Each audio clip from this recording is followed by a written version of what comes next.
the guests, I have a man of many talents. He is a singer, producer, a reality star with a brilliant mind. He's handsome and he is an actor. Today, we're going to be talking about his career and the latest movie he starred in, which is titled Before Valentine's. The movie is produced by Nico Ndigwe. Join me to welcome Elozonam. You see the intro I did for you? Like, I mean, the hype. The hype, though. So one thing that stands out among your talents, we know you're very talented, is the beauty, the beauty. handsomeness. Oh. Yeah. So I know a lot of girls are in your DM. Do you want to talk about that? No. Oh. You guys will not believe me, but no. Oh, okay. please. Maybe they've not seen you in person, so he's Maybe. actually more handsome in person. Well, thank you. How are you doing? I get that a lot. I'm Oh, great. you get that a lot? I do actually. Oh, so you have to find a way to see him. Then you go back to his DM and Please don't come to my DM. Really? Not meet me there. Really? Okay. How are you doing? I'm great. How are you? I'm fine. I'm doing fine. So one thing I love about you and your career is how you have grown since the Big Brother Bbnaija reality TV show. And one thing that comes with going to a successful reality TV show is the fame, fans, money, hate. And another thing is the expectations that people, want from you. People think you should be doing these. People think you should be in a certain place or point. They even compare you to other ex-housemates. So tell me, how do you manage all of these things? Well, personally, I always knew what I wanted to do and what I wanted to get off the platform. So, the noise can get very distracting, but like I did not lose focus. I knew what I wanted. I knew where I was going to, and I knew that the platform was going to be there to help me out. And it was up to me to actually use it wisely. Okay. And that's what I did. So, what about when you get like hateful comments or? Yeah, people hate all the time. You don't even have to be in the get Big Brother to house for you to get hates. You expect it. People hate all the time. That's how the world is. You cannot love all the time, and you just ignore it. Okay. That's it. So just it's noise. People hate. Some people even think that hating means you're doing something right. Sometimes it's true. So just ignore it. Okay. So when I was growing up as a child, I always loved entertainment and the media. Okay. But I wanted to be a doctor because that was, or even still is, what intelligent people do. If you're intelligent, you should be a doctor or a science student. I eventually became a science student, but right now I'm here. But you look like the kind of guy that always knew what he wanted. So as a child growing up, did you want to be in the media? Well, I did not know I wanted to be in the media. Okay. I believe I was just playing. Like I had hobbies, and my hobbies included making music, playing games, especially making music. So I just thought it was a hobby, and I just had fun doing those things. I didn't really think I could make money out of it, besides being in the music industry. And we all know how tough that could be. So I was just having fun with it until I got out of school and. What did you study? Economics. Yeah, until I got out of school and I got into advertising. That's when I knew that my skill set could actually get me paid. Wow. Yeah.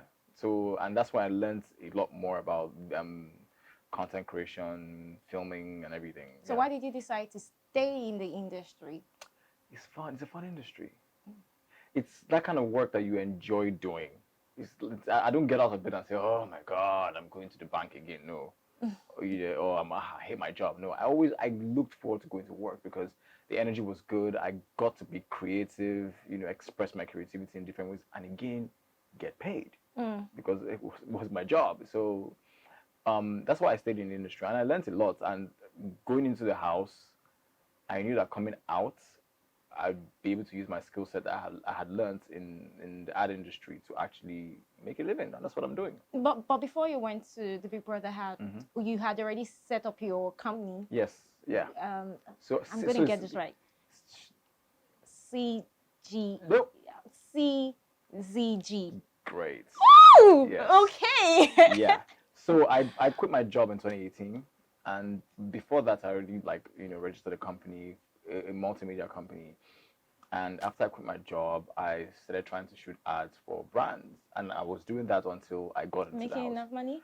It was decent, yeah. Okay. It was pretty decent money. I did. How that transition period after you quit your job and you're like drinking Gary for some time. You drank That didn't Gary. happen to me for some weird reason. Oh, It didn't happen to me. I mean, I know how to save and everything. so you planned for your what they're called my exit. your exit. Yeah, I mean, my dad always prepared us for the. My parents actually just prepared us for the worst. You know, always save. You know, for a rainy day, always save, always save. If you make 5 naira, save 2 naira. You can blow 3 naira, but always save. The money So you saved, how long would it had I lasted didn't you even touch for? it. I didn't even touch my savings. Like I didn't even know how. Like I don't even know how. I didn't. Because my savings was in the fixed deposit. I never touched it. It never came out of my account. Never. I was okay. And it wasn't like I was making a killing. Like I wasn't making that, you know, I don't know how, but that's the golly grace of God and preparedness, you know. So I started shooting ads for some brands. I saw for like a bank, like 3 or 4 ads for a bank, and I was in post-production for one of them when Big Brother called. So I just handed off to the rest of my team, and then they finished it for Went me. to the house and came back, made it bigger. Yes. That was always the plan. So you just said that the creative industry or being a creative person is fun, it's bubbling and all, but as a creative person, I know that you always have to be on your feet. Yes. You always have to be creative. You always have to think far and beyond. You have to be special and unique to stand out among other creative and be relevant. Yes. And you have managed to do that for a long time. So try. tell me, how do you get your creativity? Where does it stem from? That's the question that, I mean, most creatives would, I mean, a lot of creatives will find it hard to answer, but let me try and answer it the best way I can. So I don't work alone. Okay. I wouldn't be delusional to think I can do all of this by myself. I wouldn't even try, right? So I feel like to get the best out of my work, I get other like-minded individuals, brilliant individuals, and we all think together, and then I have a scriptwriter. Script writing is a professional thing. Everybody you cannot just pick up a script and write, especially when you're writing for a brand. There's lots of guidelines you have to follow. So I have a scriptwriter who's been trained for that. We bounce off ideas. I'm like, okay, yeah, I want to jump off a building and land inside a pool, make it look cool. What am I going to be doing on the way down? This is that. We brainstorm ideas and everything, and then the rest of my team, we plan how we're going to actually achieve this. So I'll be delusional to think I can actually do this by myself. There are some times I'm in the shower and the idea comes to me. There's sometimes I'm asleep. In my sleep, the idea comes. And you know how you wake up and then you start to forget things? I quickly put it down before I forget. So I've had ideas in my sleep. I've had ideas from watching other people's content, whether it's home or abroad. I've just gotten ideas. So I get ideas from anywhere. Anything can inspire me. Music, a movie. That's why I like watching movies.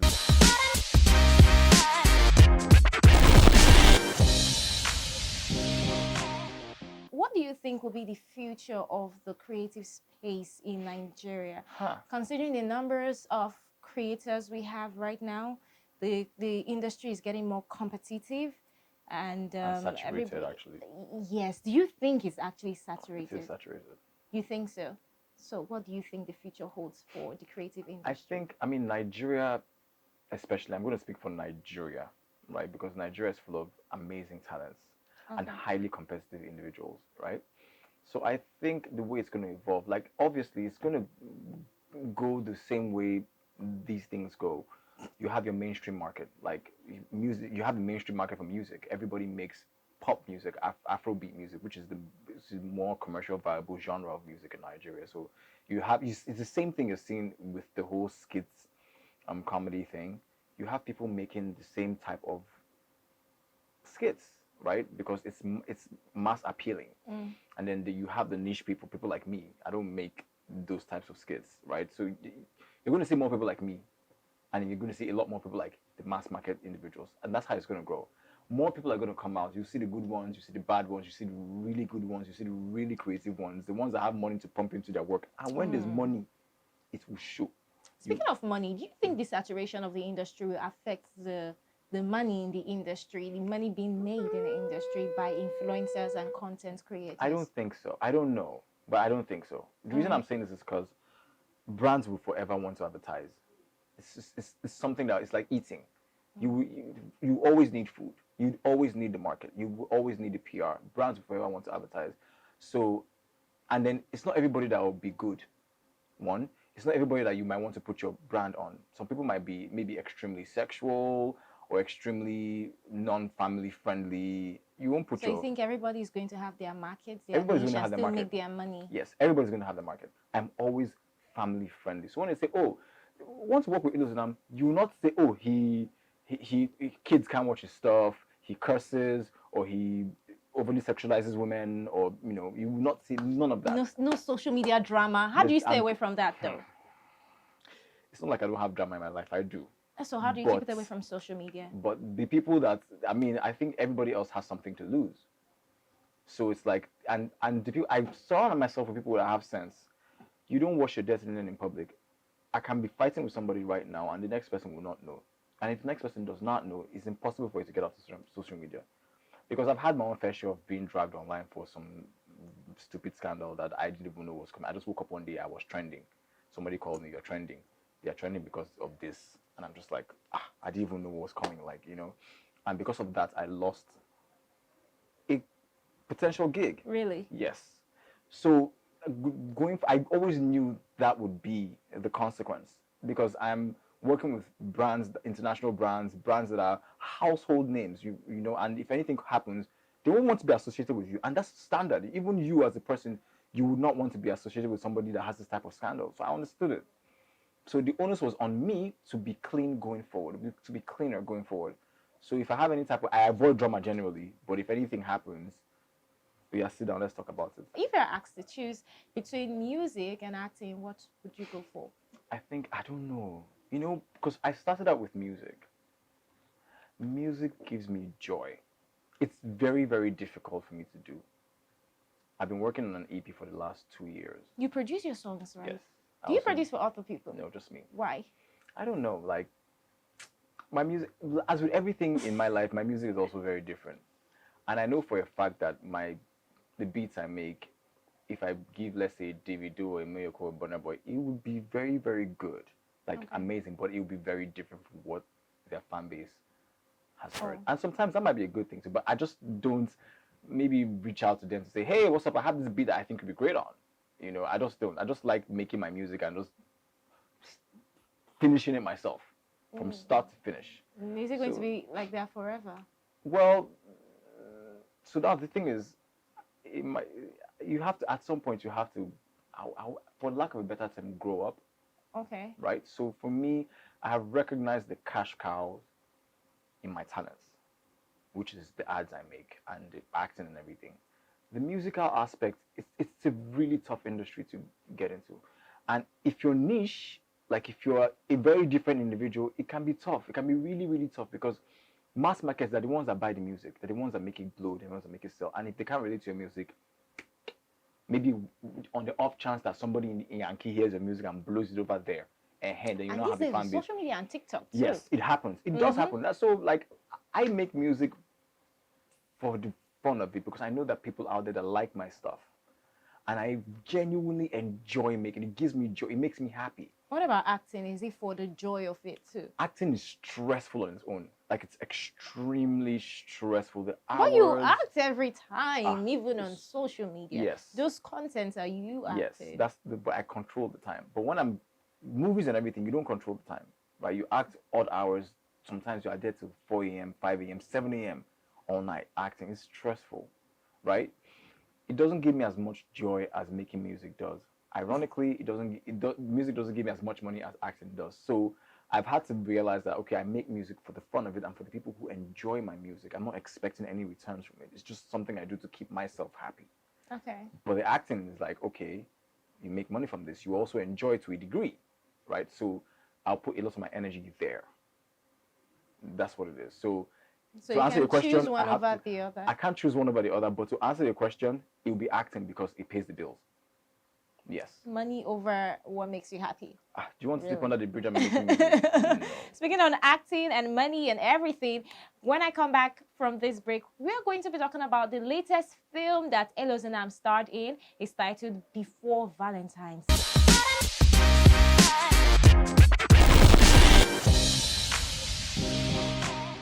So let's talk about about the movie before Valentine's. I watched the trailer of the film and I was completely blown away. Tell me about this film and why you chose to be on this project. So I mean, when I read the script, I'm like, okay, it's it's pretty good. Like, it's not a mediocre story. It's actually pretty good, even if it's like it's a rom-com. The movie takes place in one day, actually, Oh, one day. So it's like the same costume.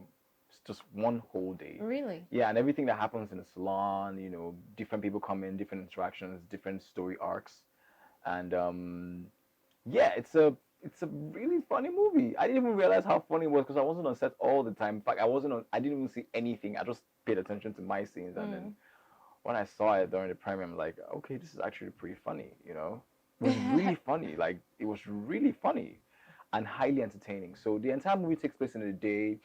There are three individuals in the salon that make hairdressers, sorry, and the story revolves around their story arcs, their love lives, and things that are happening with them personally. And I am part of one of the hairdressers' story arc. I'm the love interest of one of the hairdressers, and things play out in a very left field type of way. I don't want to give too much away, so you guys have to go see it.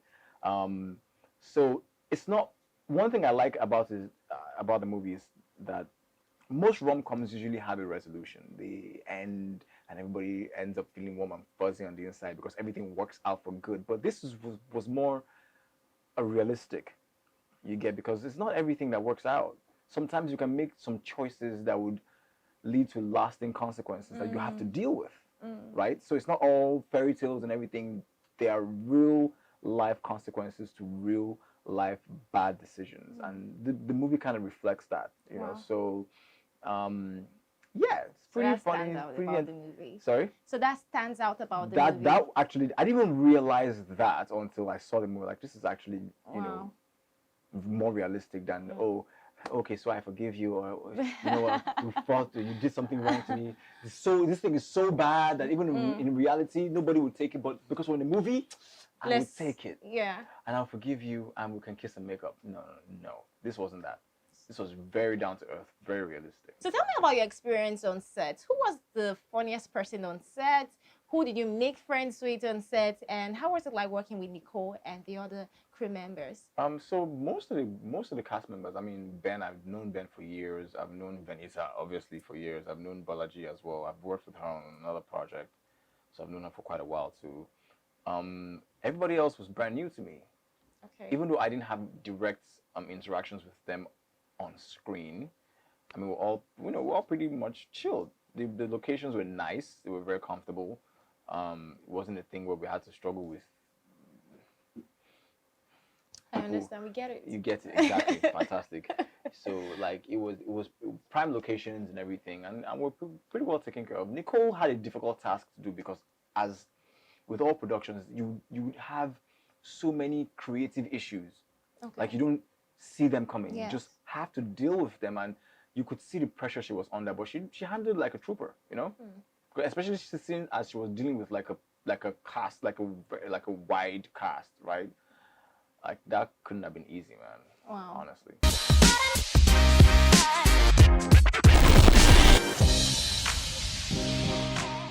How do you think a single person can maximally utilize this time they have right now? I mean, so what you can do is, first of all, remember that, okay, if you're choosing to be single, that means you are your priority. Choosing. Okay. Yes, you can. If you're choosing to be single, or if you are single and you want to enjoy it, if you are single, you are number one. You are your priority. Okay. So, and you have to dedicate more time to things that will make you a better person. Dedicate more time to your craft, to your work, to self-development. And before you now say, okay, you want to start meeting people and everything, you have to try and love yourself, because a lot of people don't love themselves, right? And if you don't love yourself, you cannot love somebody else, not in the truest form, right? So if you love yourself, then you have love to give, right? So focus on self-love, self-development, financial growth, because again, you have to have some level of independence, because you are numero uno, you're number one, right? Yeah, that's it. That's basically it. Try out new things, have adventures, travel, Do things that you can do comfortably when you're single. That when you're in a relationship, hello. So I want to go down the street to go and buy. Oh, I'm going to Abuja to go and visit my friends. Which friend? Do I know this friend? Why do you have to go to Abuja? I know more Abuja for you. Ex- And you could have gone to Abuja when you you're were single. Exactly. So do things that you would do, have adventures, travel, see the world, make friends, build the most important thing, build genuine friendships that would serve you. Really? Genuine friendships. Really, like people underestimate the power of actual genuine friendships. Not people that want to sleep with you, people that actually have your back.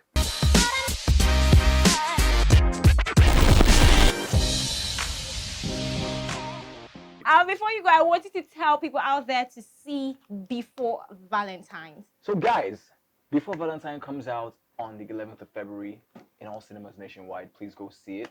Take your babe, take your boo, even if your boo is not your boo, you can go alone, whatever, just go have a great time. It's a feel-good movie, you're gonna have a lot of fun.